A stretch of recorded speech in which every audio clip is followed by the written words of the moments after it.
কর্মী আন্দোলনকে ঘিরে উত্তাল হয়েছিল পুরুলিয়া জেলা। পুলিশের অতি সক্রিয়তা নিয়ে প্রশ্ন তুলেছেন কর্মী নেতা অজিত প্রসাদ মাহাতো। আগামী 25 তারিখ ধিক্কার সভার ডাক দিয়েছেন তিনি। উড়িষ্যা, ঝাড়খণ্ড ও পশ্চিমবঙ্গের নেতৃত্বরা উপস্থিত থাকবেন এই ধিক্কার সভায়। পুরুলিয়া ট্যাক্সি স্ট্যান্ডে হবে এই সভা। Bureau report, Purulia today. ঘটনার নিন্দা, অর্থাৎ এই যে পুলিশি সন্ত্রাস, পুলিশের অতিরিক্ত সক্রিয়তা এবং আমাদের সাথে যে ব্যবহার করেছে নেতা নেতৃত্বের উপর, তার জন্য আগামী 25 তারিখে আমাদের পুরুলিয়া ট্যাক্সি স্ট্যান্ডে বিশাল প্রতিবাদ সভা। কতজন আহত আছেন? আহত এখনো ঠিক বলতে পারছি না। 8 থেকে 9 8 থেকে 9 জনের যাবে।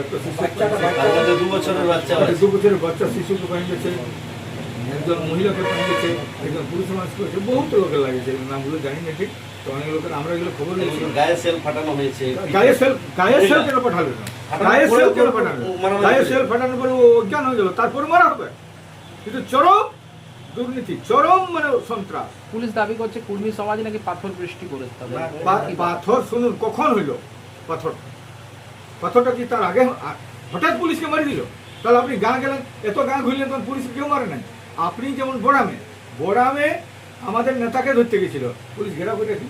যখন ঘেরাও করে রাখলে 2 ঘন্টা, তখন 4 ভান পুলিশ আসে, তখন আমরা অত্যাচার চাই। তার মানে অত্যাচার করাই কাজ আপনাদের। আচ্ছা, পুলিশের কাছে আমরা কি চাইবো? ভারতবর্ষের পুলিশ, স্বাধীন দেশের পুলিশ আমাদের উপর সুরক্ষা দেবে।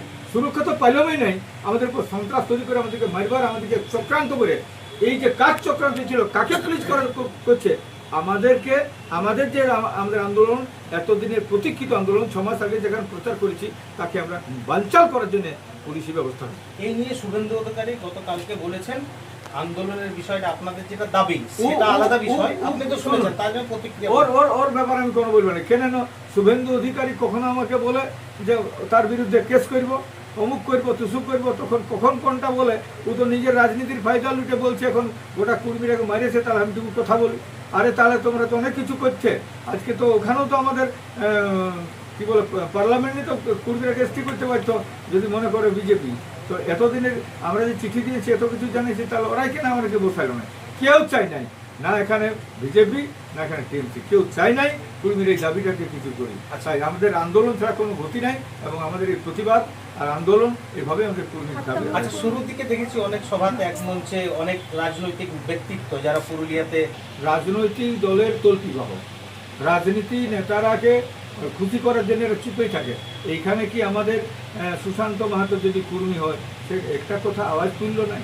আমাদের যদি বলরামপুরের বানেশ্বর মাহাতো একটা আওয়াজ তুলে, নরহরি মাহাতো একটা আওয়াজ তুলে নাই, জ্যোতির্ময় মাহাতো একটা আওয়াজ তুলে নাই। অথচ সেখানে সিপি চৌধুরী, সুদেশ মাহাতো, জয়রাম মাহাতো, আমাদের নগেন্দ্র মাহাতো সেখানে নামে গেছে। এদের কোনো ভূমিকা নেই। কেন কোনো ভূমিকা নেই? আমরা কি প্রত্যাশা করতে পারি এদের কাছে? এরাকে আমি বলবো যে আগামী দিনের জন্য ভাবুন, এবং আমরা আগামী যে প্রতিবাদ সভা হবে, এতে জয়রাম মাহাতো, সুদেশ মাহাতো, নগেন্দ্র মাহাতোরা আসবে। রেল অবরোধ এইখানে আমার তুলেবার কথাই ছিল, আমার মনে কথাই ছিল যে একদিনের মতন করব আর ছেড়ে দেব। কিন্তু পুলিশ তার আগে অতি সক্রিয় দেখায়, আমাদের উপর সন্ত্রাস বাতাবরণ তৈরি করলো, অত্যাচারের বাতাবরণ তৈরি করলো, উৎপীড়ন করলো। এই জন্য আমরা প্রতিবাদ আগামী 25 তারিখে সবাইকে, সব জেলাকে, সমস্ত নেতৃত্বকে, সমস্ত কর্মীকে, এবং আমাদের উড়িষ্যা, আমাদের ঝাড়খণ্ড, আমাদের ওয়েস্ট বেঙ্গল সমস্ত নেতা নেতৃত্বকে বলছি, এবং জনগণকে বলছি, এটা ধিক্কার সভা হিসাবে, আমরা প্রতিবাদ সভা হিসাবে আমরা কিন্তু এটা সন্ত্রাস যেখানে চলছে সেখানে